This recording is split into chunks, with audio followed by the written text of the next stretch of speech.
Assalamualaikum warahmatullahi wabarakatuh. Perkenalkan, saya atas nama Nurfanisa dengan NIM 2409308110009 dari kelas manajemen 243A.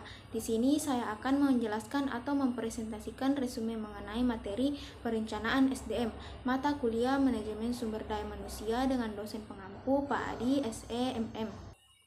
Perencanaan SDM merupakan proses menentukan kebutuhan tenaga kerja di masa depan serta cara memenuhinya agar tujuan organisasi dapat tercapai. Apa itu perencanaan SDM?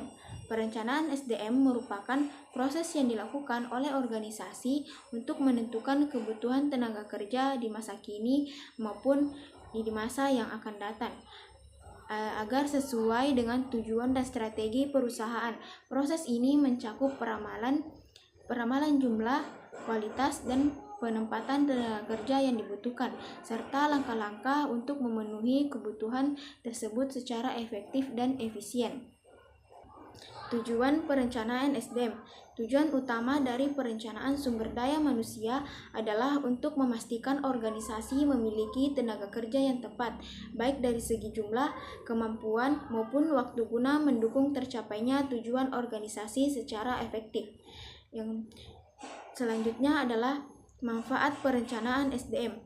Perencanaan SDM memberikan berbagai manfaat penting bagi organisasi, antara lain yang pertama, efisiensi dalam pengelolaan tenaga kerja maupun membantu menghindari pemborosan biaya akibat rekrutmen berlebih atau kekurangan pegawai. Yang kedua, meningkatkan produktivitas dan kinerja organisasi karena tenaga kerja ditempatkan sesuai kemampuan dan kebutuhan, mendukung perencanaan karir. Yang ketiga, mendukung perencanaan karir dan pelatihan karyawan sehingga perusahaan dapat menyiapkan kader atau calon pemimpin di masa depan. Yang keempat, membantu organisasi beradaptasi terhadap perubahan lingkungan seperti perkembangan teknologi, ekonomi, dan sosial. Yang kelima, meningkatkan kepuasan kerja karyawan karena penempatan dan pengembangan dilakukan secara terencana dan terarah. Proses atau tahapan perencanaan SDM. Perencanaan sumber daya manusia merupakan suatu proses yang sistematis dan berkelanjutan untuk memastikan organisasi memiliki tenaga kerja yang sesuai dengan kebutuhan, baik dari segi jumlah, kualitas, maupun waktu. Proses ini melibatkan beberapa tahapan penting yang saling berkaitan dan harus secara terstruktur agar hasilnya optimal. Dan berikut adalah tahapan-tahapan dalam perencanaan sumber daya manusia. Yang pertama yaitu analisis situasi dan tujuan organisasi. Yang kedua, analisis SDM atau demand forecasting. Yang ketiga, analisis ketersediaan SDM atau supply forecasting.